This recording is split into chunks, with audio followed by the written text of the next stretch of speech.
Dahil sa tumitinding tensyon at serye ng pag-atake sa Middle East, hinimok ng ilang senador ang pamahalaan na maglatag ng malinaw na contingency measures, kabilang ang posibleng paglikas at pagbibigay ng sapat na tulong sa mga overseas Filipino workers sa mga apektadong bansa. Si Angel Pastor magbabalita.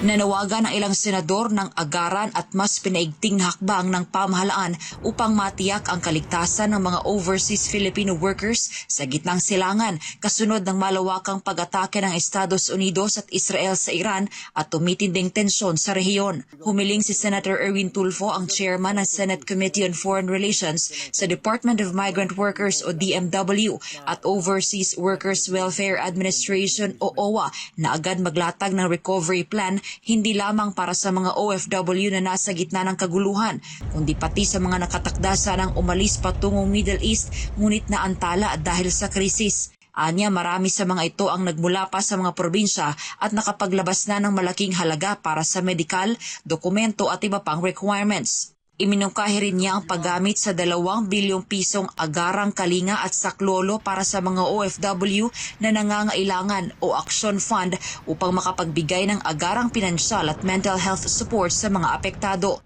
Patuloy din anya ang pakikipag-ugnayan ng kanyang tanggapan sa DFA at DMW para sa posibleng repatriation ng mga nais ng umuwi. Nagpahayag din ng pagkabahala si Senator Christopher Bongo na nanawagan sa mga OFW na manatiling mapagmatyag at makipag-ugnayan sa mga embahada at konsulado. Hinimok niya ang mga ahensya ng pamahalaan na maging handa sa agarang paglikas at repatriation kung kinakailangan, pati na sa pagbibigay ng reintegration program sa mga uuwi ng bansa. Ganito rin ang panawagan ni Senator Sherwin Gatchalian, ang chairman ng Senate Committee on Finance, na nagsabing dapat maging handa ang pamahalaan sa repatriation ng mga OFW at gamitin ang Action Fund para sa agarang tulong. Hiniling din niya sa LTFRB na paghandaan ang pagpapatupad ng Pantawid Pasada program sakaling tumaas ang presyo ng langis. Sa isang Facebook post, kwenesyon Senator Robin Padilla ang kahandaan ng pamahalaan.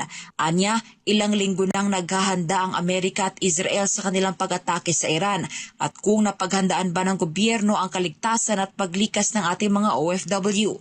Samantala, agad namang nagpatawag ng emergency meeting si Senator Raffy Tulfo bilang chairperson ng Senate Committee on Migrant Workers and Public Services kasama ang mga kinauukulang ahensya ng pamahalaan upang talakayin ang lumalalang sitwasyon sa gitnang silangan. Inaasahan namang magbibigay ng ulat ang mga kaukulang ahensya hinggil sa kanilang mga hakbang at koordinasyon sa mga embahada at konsulado ng Pilipinas sa gitnang silangan.